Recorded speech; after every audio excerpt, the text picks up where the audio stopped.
So hello everyone, I hope कि आप सभी अच्छे होंगे। इस वीडियो लेक्चर के अंदर हम लोग हिंदी व्याकरण का एक टॉपिक कारक को इस वीडियो लेक्चर के अंदर पढ़ने वाले हैं। अगर आप क्लास 10th और 12th में हैं तो आपके बोर्ड के एग्जाम में हर साल इससे क्वेश्चन पूछे जाते हैं। अगर आप इस वीडियो को पूरे ध्यान से शुरू से लेके एंड तक देख लेते हैं तो आपको किसी भी प्रकार का डाउट नहीं रहेगा। किसी भी वाक्य को देख के उसमें समझ जाएंगे कि उसमें कौन सा कारक है, ये मेरा गारंटी है। सो प्लीज़ आप लोग इस वीडियो को पूरे ध्यान से देखिएगा।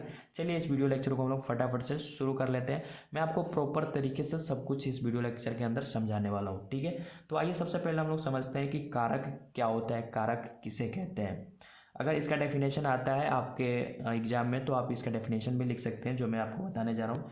कारक क्या होता है? जो शब्द क्या होता है? जो शब्द कर्ता क्रिया, यहाँ पे क्रिया होगा, ठीक है। जो शब्द कर्ता क्रिया और कर्म से संबंध को जोड़ता है, मतलब वैसे शब्द जो कर्ता क्रिया और कर्म से संबंध को जोड़ता है उसे हम लोग क्या कहते हैं? कारक कहते हैं। अब आपको पता होगा कि एक वाक्य में क्या होता है? कर्ता होता है, कर्म होता है और क्रिया होता है। ये तो तीन चीज रहता ही है, ठीक है।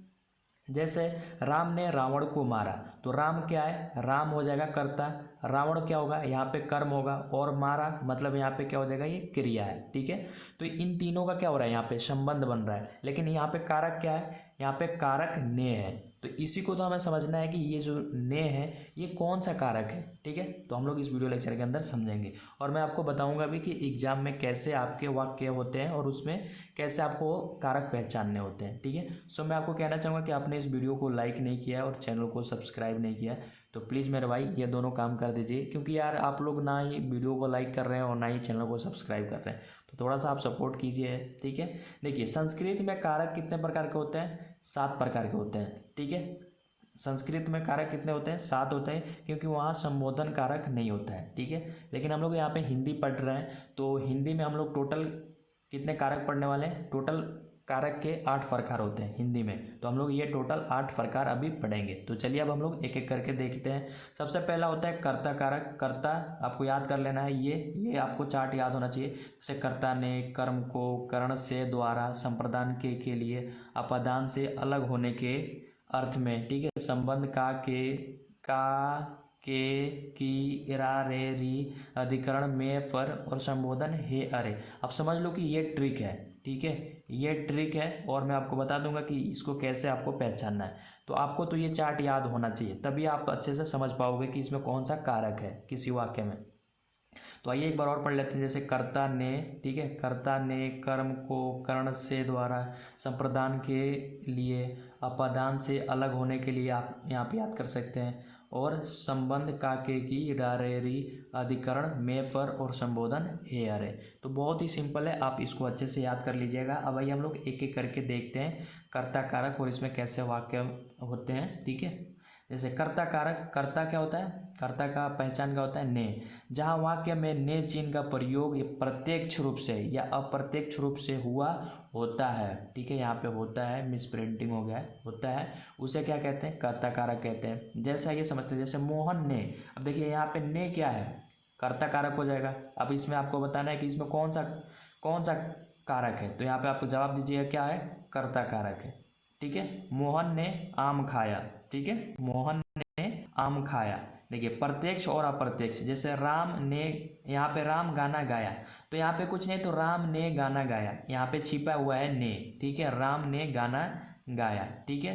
तो इसमें कौन सा कारक है? कर्ता कारक, ठीक है। चलिए अगला देखते हैं। बालक पुस्तक पढ़ा, तो बालक पुस्तक पढ़ा, लेकिन आपको ने नहीं दिख रहा है और यही ट्रिक है पहचानने का। तो यहाँ पे आप इसको अपने भाषा में थोड़ा सा बना के पढ़िएगा कि बालक ने पुस्तक पढ़ा, यहाँ पे ने छिपा हुआ है, ठीक है, यहाँ पे क्या छिपा हुआ है? ने।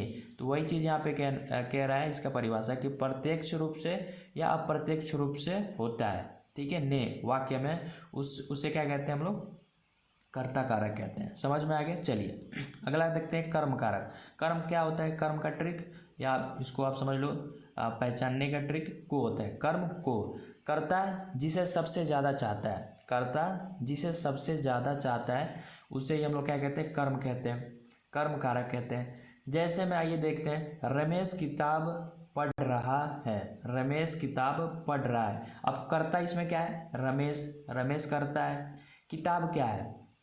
कर्म है, क्या है? कर्म है, और पढ़ना क्या है, क्रिया है। तो अब यहाँ पे कह रहा है कि इसका परिभाषा, कर्ता जिसे सबसे ज़्यादा चाहता है। तो कर्ता किसे चाह रहा है, किताब को चाह रहा है, किताब को यहाँ पे चाह रहा है। सेंस तो यही बन रहा है ना, रमेश किताब पढ़ रहा है। तो यहाँ पे देखिए को छिपा है, रमेश किताब को पढ़ रहा है। यहाँ पे ये भी आप बोल सकते हैं रमेश किताब को पढ़ रहा है। तो यहाँ पे किताब क्या हो जाएगा, कर्म कारक हो जाएगा। ठीक है, चलिए अगला देखते हैं। गाय, वह गाय से दूध दूता है, वह गाय से दूध दूता है। तो यहाँ पे कर्म क्या है, कर्ता क्या है, वह है। ठीक है, और यहाँ पे देखिए वह जो है कर्ता है। तो कर्ता सबसे ज़्यादा किसको चाह रहा है, गाय को। गाय को क्यों चाह रहा है, क्योंकि उसको दूध मिल रहा है गाय से, तो इसलिए वो गाय को सबसे ज़्यादा चाह रहा है। ठीक है, समझ में आ गया। तो यहाँ पे गाय क्या है, यहाँ पे कर्म कारक हो जाएगा। ठीक है, चलिए अगला देखते हैं। करण कारक, करण कारक इसका होता है से द्वारा, से द्वारा। कर्ता की जो सबसे अधिक सहायता करता है, कर्ता की जो सबसे अधिक सहायता करता है वो क्या होता है, कर्ण कारक होता है। जैसे मैं साइकिल से पढ़ने जाता हूँ। तो देखिए यहाँ पे कर्ता क्या है, मैं। ठीक है, तो इसका परिभाषा कह रहा है कि कर्ता की सबसे ज़्यादा जो सहायता करता है। तो यहाँ पे सहायता कौन कर रहा है, मैं को कौन सहायता कर रहा है, साइकिल कर रहा है। क्यों, क्योंकि साइकिल से वो जा रहा है, तो साइकिल सहायता कर रहा है। तो साइकिल क्या हो जाएगा, देखिए साइकिल से, अब यहाँ पे ये से भी जुड़ गया, तो इससे पता चल जाएगा कि साइकिल क्या है, कर्ण कारक है। ठीक है, अगला देखिए। वह कलम से पत्र लिखता है। अब वह क्या है, करता है। अब सहायता कौन कर रहा है, ये काम क्या कर रहा है, लिखना, लिखने का काम कर रहा है। लेकिन लिख किससे रहा है, कलम से लिख रहा है। तो इसलिए कलम, और यहाँ पे से भी जुड़ा है कलम से, तो ये हो जाएगा कर्ण कारक। समझ में आ रहा है। चलिए, आपने इस वीडियो को लाइक नहीं किया, फिर से मैं कह रहा हूँ, और चैनल को सब्सक्राइब नहीं किया, तो प्लीज़ मेरे भाई ये दोनों काम कर दीजिए। ठीक है, चलिए अब आगे बढ़ते हैं। देखिए संप्रदान कारक, संप्रदान कारक के लिए क्या होता है, पहचानने का ट्रिक, के लिए, जिसके लिए क्रिया की जाती है, जिसके लिए क्रिया की जाती है। क्रिया क्या होता है, रोना, पढ़ना, धोना, ठीक है, मारना, पीटना, ये सब क्या होता है, क्रिया होता है। तो आइए इसको देखते हैं। जैसे एग्जांपल में, बच्चा दूध के लिए रोता है। देखिए क्रिया की जाती है, तो क्रिया यहाँ पे क्या है, रोता है। अब ये रो क्रिया जो हो रहा है किसके लिए हो रहा है, दूध के लिए हो रहा है। तो यहाँ पे देखिए, और यहाँ पे जुड़ा भी है दूध के लिए, तो ये पूरा क्या हो जाएगा, दूध के लिए, ये हो जाएगा संप्रदान कारक। ठीक है, बच्चा रोता है किसके लिए, जिसके लिए क्रिया की जाती है। तो क्रिया रोना, रो रहा है, किसके लिए रो रहा है, दूध के लिए रो रहा है। ठीक है, चलिए अगला है, बच्चा पढ़ने स्कूल गया है।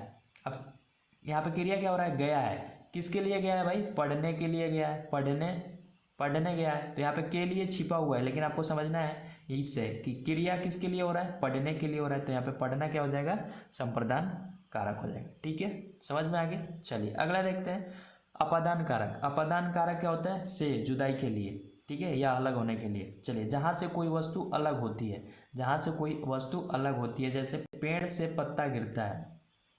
तो किससे पत्ता गिरता है, पेड़ से, पेड़ से मतलब पूरा जुदाई हो रहा है। ठीक है, पेड़ से पत्ता गिरता है। ठीक है, तो ये हो जाएगा अपादान कारक।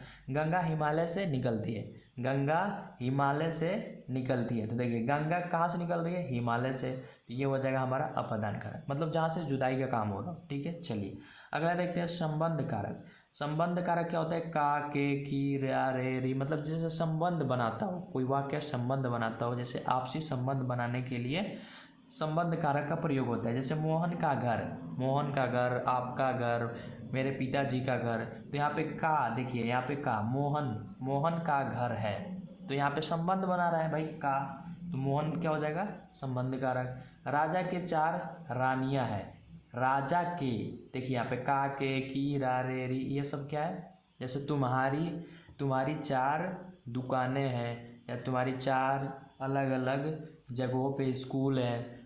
तो ये सारी रा, रे, री, का, के, की, ठीक है, समझ रहे हैं ना।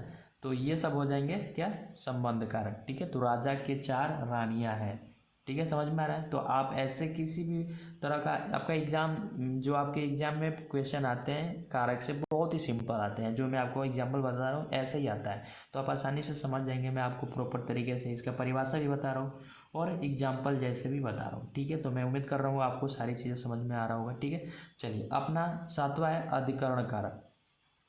अधिकरण कारक क्या होता है, मैं पर, किसी वस्तु के बैठने, रहने, ठहरने के आधार को अधिकरण कारक कहते हैं। बैठने, रहने एवं ठहरने के आधार को क्या कहते हैं, अधिकरण कारक कहते हैं। जैसे बंदर पेड़ पर रहते हैं, तो बंदर पेड़ पर रहते हैं, किस पे रहते हैं, पेड़ पर। तो ये देखिए पर यहाँ पे आ ही गया, तो पेड़ पर क्या हो जाएगा, यहाँ पे अधिकरण कारक हो जाएगा। छात्र कमरे में बैठे हैं, कमरे में बैठे हैं मतलब देखिए यहाँ पे वही तो कह रहा है, बैठने, रहने, ठहरने का बोध होता है, ठीक है, उससे हम लोग क्या कहते हैं, अधिकरण कारक कहते हैं। तो यहाँ पे हो जाएगा कमरा, ठीक है। तो समझ में आ रहा है, समझ में आ गया अधिकरण। चलिए अगला है लास्ट अपना संबोधन कारक। संबोधन कारक क्या होता है, इसका ट्रिक हे अरे अरे, ठीक है, हे अरे या आरे होगा, ठीक है।